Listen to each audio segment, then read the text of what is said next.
Hi friends, ನೀವು ನೋಡ್ತಾ ಇದ್ದೀರಾ ನಮ್ಮ ಎಸ್ ವಿ ಸೇವಾ ಟೆಕ್ ಯೂಟ್ಯೂಬ್ ಚಾನಲ್ನ. ನಾವು ಈ ವಿಡಿಯೋದಲ್ಲಿ ನಿಮಗೆ ಹೇಗೆ ಹಳೆಯ 10 ವರ್ಷದ ಆಧಾರ್ ಕಾರ್ಡ್ಗಳನ್ನ ಅಪ್ಡೇಟ್ ಮಾಡೋದು ಅನ್ನೋದ ಸಂಪೂರ್ಣ ಮಾಹಿತಿಯನ್ನು ನಾನು ನಿಮ್ಗೆ ಈ ವಿಡಿಯೋದಲ್ಲಿ ತೋರಿಸ್ತಾ ಇದ್ದೀನಿ. ನೀವೇನಾದ್ರೂ ನಮ್ಮ ಚಾನಲ್ ಅನ್ನು ಸಬ್ಸ್ಕ್ರೈಬ್ ಮಾಡಿಲ್ಲ ಅಂದ್ರೆ ಈಗಲೇ ಸಬ್ಸ್ಕ್ರೈಬ್ ಮಾಡಿ, ಪಕ್ಕದಲ್ಲಿ ಬರುವ ಬೆಲ್ ಬಟನ್ ಅನ್ನ ಕ್ಲಿಕ್ ಮಾಡಿ, ಹಾಗೆ ಒಂದು ಲೈಕ್ ಕೊಡಿ. ನೀವೇನು ಹಳೆಯ ಆಧಾರ್ ಕಾರ್ಡ್ ಇಲ್ಲಿವರೆಗೂ ಮಾಡಿಸಿ ಏನು 10 ವರ್ಷ ಆಗಿರುತ್ತೋ ಆ ಆಧಾರ್ ಕಾರ್ಡ್ಗಳನ್ನ ಹೇಗೆ ಅಪ್ಡೇಟ್ ಮಾಡೋದು, ಯಾವ್ಯಾವ ಡಾಕ್ಯುಮೆಂಟ್ಸ್ ಹಾಕಿ ಅನ್ನೋದನ್ನ ನಾನು ಈ ವಿಡಿಯೋದಲ್ಲಿ ನಾನು ನಿಮ್ಗೆ ಸಂಪೂರ್ಣ ತಿಳಿಸ್ತಾ ಇದ್ದೀನಿ. ನಾವು ಗೂಗಲ್ಗೆ ಬರೋಣ. ಗೂಗಲ್ಗೆ ಬಂದು UIDAI ಅಂತೇಳಿ ಗೂಗಲ್ ಅಲ್ಲಿ ಹೊಡೆದ್ರೆ ಅದು ಗೂಗಲ್ ಸರ್ಚ್ ಅಂತ ಬರುತ್ತೆ. ಅದ್ರ ಮೇಲೆ ನಾವು ಕ್ಲಿಕ್ ಮಾಡಬೇಕಾಗುತ್ತೆ. ಕ್ಲಿಕ್ ಮಾಡೋಣ. ಕ್ಲಿಕ್ ಮಾಡಿದ್ಮೇಲೆ ಫಸ್ಟ್ ಒನ್ ಆಪ್ಷನ್ UIDAI ನಾನು ನಿಮಗೆ ಜೂಮ್ ಮಾಡಿ ತೋರಿಸ್ತಾ ಇದ್ದೀನಿ ನೋಡಿ. ಒಂದು ನಿಮಿಷ ವೆಯ್ಟ್ ಮಾಡಿ.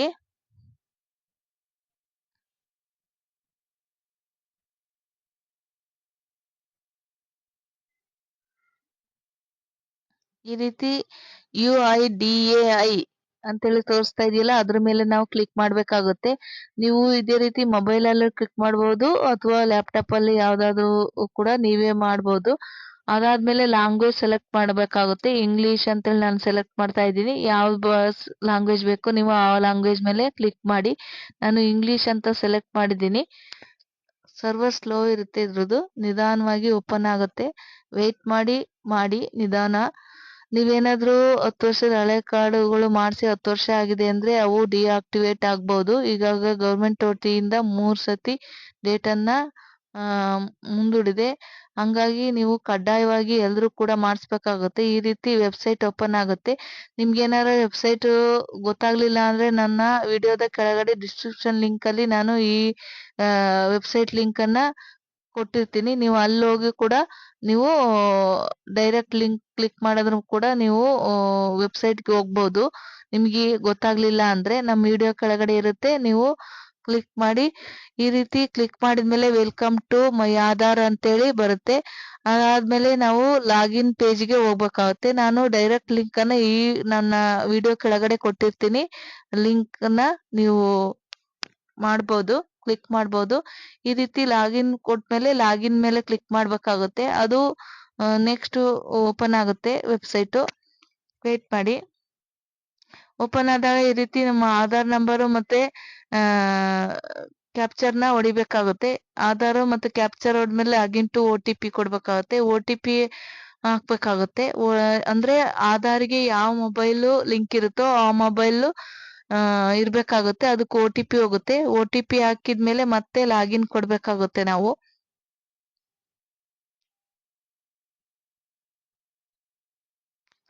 ವೇಟ್ ಮಾಡಿ.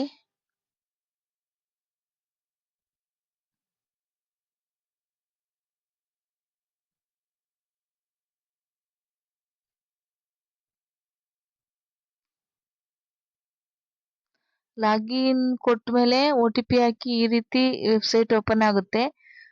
ಫಸ್ಟ್ ಒನ್ ಇರುತ್ತೆ ನಿಮಗೆ ಡಾಕ್ಯುಮೆಂಟ್ಸ್ ಅಪ್ಡೇಟ್ ಅಂತೇಳಿ. ಅದನ್ನ ನೋಡ್ಕೊಳ್ಳಿ. ಡಾಕ್ಯುಮೆಂಟ್ಸ್ ಅಪ್ಡೇಟ್ ಅಂದ್ರೆ ಅಲ್ಲೂ ಕೂಡ ಸ್ಟಿಲ್ ಡೇಟ್ ನ ತೋರಿಸ್ತಾ ಇದೆ. The service this service to free for cost till to 14/9/2024 ಅಂತೇಳಿ. ಹಂಗಾಗಿ ನೀವು 14ನೇ ತಾರೀಕು ಒಳಗಡೆ ಮಾಡಿಸಿದ್ರೆ ನಿಮಗೆ ಕಡಿಮೆ ಕಾಸ್ಟ್ ಅಲ್ಲಿ ಆಗುತ್ತೆ, ಅಥವಾ ನೀವೇ ಮಾಡ್ಕೋಬಹುದು ನಿಮ್ಮ ಮೊಬೈಲ್ ಅಲ್ಲಿ. ಅಂದ್ರೆ ಡಾಕ್ಯುಮೆಂಟ್ಸ್ ನ ಸ್ಕ್ಯಾನ್ ಮಾಡಿ ಇಟ್ಕೋಬೇಕಾಗುತ್ತೆ. ಹಂಗಾಗಿ ನಾವು ಫಸ್ಟ್ ಒನ್ ಆಪ್ಷನ್ ಮೇಲೆ ಕ್ಲಿಕ್ ಮಾಡೋಣ. ಫಸ್ಟ್ ಒನ್ ಆಪ್ಷನ್ ಮೇಲೆ ಕ್ಲಿಕ್ ಮಾಡ್ಬೇಕಾಗುತ್ತೆ ನೀವು, ಡಾಕ್ಯುಮೆಂಟ್ಸ್ ಅಪ್ಡೇಟ್ಸ್ ಅಂತೇಳಿ. ಅದ್ರ ಮೇಲೆ ಕ್ಲಿಕ್ ಮಾಡಿದಾಗ ನೆಕ್ಸ್ಟ್ ವೆಬ್ಸೈಟ್ ಓಪನ್ ಆಗುತ್ತೆ. ಒಂದ್ ನಿಮಿಷ ವೇಟ್ ಮಾಡಿ, ಸುತ್ತಾ ಇದೆ.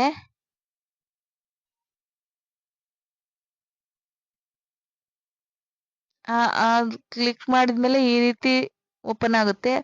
ಅದಾದ್ಮೇಲೆ ನೀವು ಕೆಳಗಡೆ ಕಾಣ್ತಾ ಇದೆ ನೋಡಿ, ನೆಕ್ಸ್ಟ್ ಬಟನ್ ನ ಕ್ಲಿಕ್ ಮಾಡಿ. ಕೆಳಗಡೆ ಕಾಣ್ತಾ ಇದೆ ನೆಕ್ಸ್ಟ್ ಬಟನ್ ಅನ್ನ ಕ್ಲಿಕ್ ಮಾಡಿ. ನೆಕ್ಸ್ಟ್ ಬಟನ್ ಅನ್ನ ಕ್ಲಿಕ್ ಮಾಡಿದ್ಮೇಲೆ ಮತ್ತೆ ಈ ರೀತಿ ಓಪನ್ ಆಗುತ್ತೆ. ಇದು ಓಪನ್ ಮೇಲೆ ಮತ್ತೆ ನೆಕ್ಸ್ಟ್ ಬಟನ್ ಮೇಲೆ ಕ್ಲಿಕ್ ಮಾಡಿ. ಆವಾಗ ಇಲ್ಲಿ ಡೀಟೇಲ್ಸ್ ಓಪನ್ ಆಗುತ್ತೆ ಎಲ್ಲ ಅವ್ರ ಹೆಸರು ಮತ್ತೆ ಡೇಟ್ ಆಫ್ ಬರ್ತ್ ಎಲ್ಲ. ಅದಾದ್ಮೇಲೆ ಕೆಳಗಡೆ ಒಂದು ಟಿಕ್ ಕೊಡಿ. ಟಿಕ್ ಕೊಟ್ಟು ಮತ್ತೆ ನೆಕ್ಸ್ಟ್ ಬಟನ್ ಅನ್ನ ಕ್ಲಿಕ್ ಮಾಡಿ.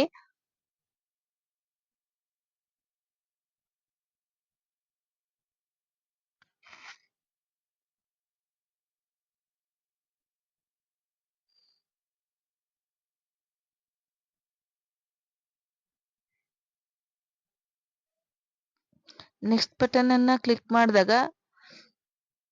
ಈ ರೀತಿ ಓಪನ್ ಆಗುತ್ತೆ.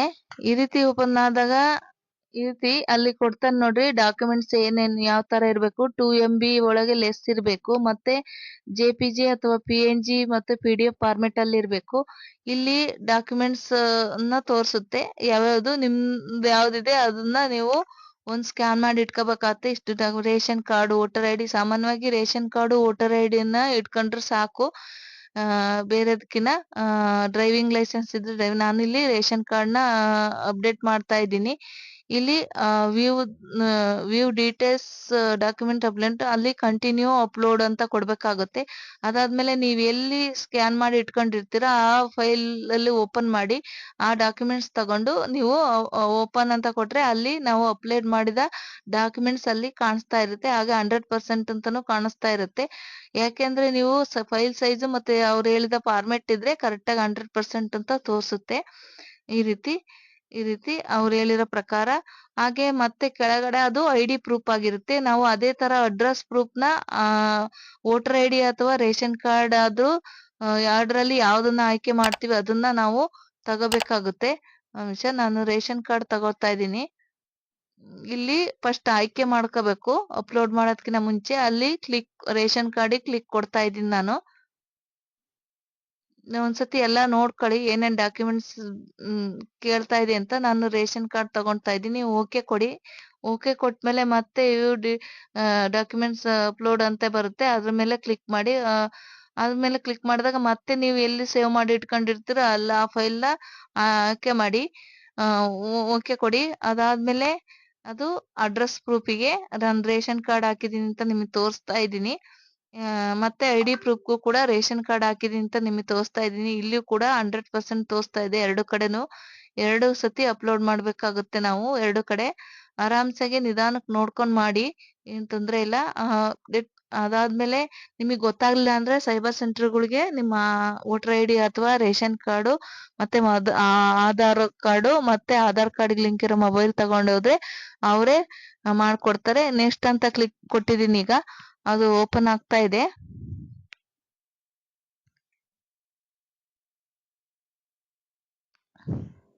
ವೇಟ್ ಮಾಡಿ, ಸರ್ವರ್ ಸ್ಲೋ ಇರೋದ್ರಿಂದ ತುಂಬಾ ಸ್ಲೋ ಇರುತ್ತೆ ಆಧಾರ್ ಕಾರ್ಡ್ದು. ವೇಟ್ ಮಾಡಿದ್ರೆ ಮುಂದೆ ಹೋಗುತ್ತದು. ವೇಟ್ ಮಾಡೋಣ. ಈಗ ನೋಡಿ ಫೈನಲ್ ಸಬ್ಮಿಟ್ ಬಂತು. ಅಲ್ಲಿ ತೋರಿಸ್ತಾ ಇದೆ ದಿಸ್ ಸರ್ವಿಸ್ ಡೇಟು ಮತ್ತೆ ಇದೆಲ್ಲ ಮತ್ತೆ ಎಲ್ಲ ಈ ರೀತಿ. ಅಕ್ನಾಯ್ಮೆಂಟ್ ಒಂದು ಫೈನಲ್ ಸಬ್ಮಿಟ್ ಕೊಟ್ಮೇಲೆ ಅಕ್ನಾಯ್ಮೆಂಟ್ ಓಪನ್ ಆಗುತ್ತೆ. 15 ಸೆಕೆಂಡ್ ಆದ್ಮೇಲೆ ಅದೇ ಗ್ರೀನ್ ಅಲ್ಲಿ ಓಪನ್ ಆಗುತ್ತೆ. ಇಲ್ಲಿ ಕೆಳಗಡೆ ತೋರಿಸ್ತಾ ಇದೆ ನೋಡ್ರಿ, ಡೌನ್ಲೋಡ್ ಅಕ್ನಾಯ್ಮೆಂಟ್. ಅದ್ರ ಮೇಲೆ ಕ್ಲಿಕ್ ಮಾಡಿ ನೀವು ಡೌನ್ಲೋಡ್ ಮಾಡ್ಕೊಳ್ಳಿ. ಡೌನ್ಲೋಡ್ ಮಾಡ್ಕೊಂಡು ಅಕ್ನಾಯ್ಮೆಂಟ್ ನಾನು ನಿಮ್ಗೆ ತೋರಿಸ್ತಾ ಇದ್ದೀನಿ. ಈ ರೀತಿ ಓಪನ್ ಆಗುತ್ತೆ. ಆರಾಮ್ಸಾಗೆ ಯಾವ ರೀತಿ ಆಧಾರ್ ಕಾರ್ಡ್ನ 10 ವರ್ಷದ ಆಧಾರ್ ಕಾರ್ಡ್ಗಳನ್ನ ಡೌನ್ಲೋಡ್ ಮಾಡೋದನ್ನ ನಾನು ಅಪ್ಡೇಟ್ ಮಾಡೋದನ್ನ ನಿಮ್ಗೆ ತೋರಿಸ್ತಾ ಇದ್ದೀನಿ ಈ ವಿಡಿಯೋದಲ್ಲಿ. ಹಾಗೆ ನೀವೇನಾದ್ರೂ ನಮ್ಮ SV ಸೇವಾ ಟೆಕ್ ಯೂಟ್ಯೂಬ್ ಚಾನಲ್ ಅನ್ನ ಸಬ್ಸ್ಕ್ರೈಬ್ ಮಾಡಿಲ್ಲ ಅಂದ್ರೆ ಈಗಲೇ ಸಬ್ಸ್ಕ್ರೈಬ್ ಮಾಡಿ. ನೀವು ಇದೇ ರೀತಿ ಮೊಬೈಲಲ್ಲೂ ಮಾಡ್ಬೋದು. ಈ ವೆಬ್ಸೈಟ್ ಲಿಂಕ್ ನನ್ನ ಡಿಸ್ಕ್ರಿಪ್ಷನ್ ಲಿಂಕ್ ಕೆಳಗಡೆ ಕೊಟ್ಟಿದ್ದೀನಿ. ಅಲ್ಲಿ ಹೋಗಿ ನೀವು ಡಿಸ್ಕ್ರಿಪ್ಷನ್ ಲಿಂಕ್ ಕೆಳಗಡೆ ವೆಬ್ಸೈಟ್ ಲಿಂಕ್ ನ ಕ್ಲಿಕ್ ಮಾಡೋದ್ರ ಮುಖಾಂತರನು ಕೂಡ ನೀವು ಈ ಆಧಾರ್ ಅಪ್ಡೇಟ್ ನ ಮಾಡ್ಬೋದು. ಡಾಕ್ಯುಮೆಂಟ್ಸ್ ಹೇಳ್ದಾಗೆ ಆಧಾರ್ ಕಾರ್ಡು, ವೋಟರ್ ID ಮತ್ತೆ ರೇಷನ್ ಕಾರ್ಡ್ ಇದ್ರೆ ಸಾಕು.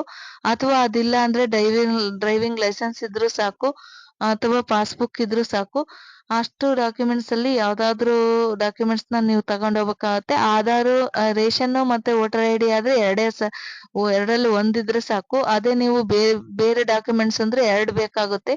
ಹಂಗಾಗಿ ಆ ರೇಷನ್ ಕಾರ್ಡು, ವೋಟರ್ ID ಇದ್ರೆ ಆರಾಮ್ಸಾಗಿ ನೀವು ಅಪ್ಡೇಟ್ ಮಾಡಿಸ್ಬೋದು. ಹೋಗಿ ಅಪ್ಡೇಟ್ ಮಾಡಿಸಿ. Thank you for watching.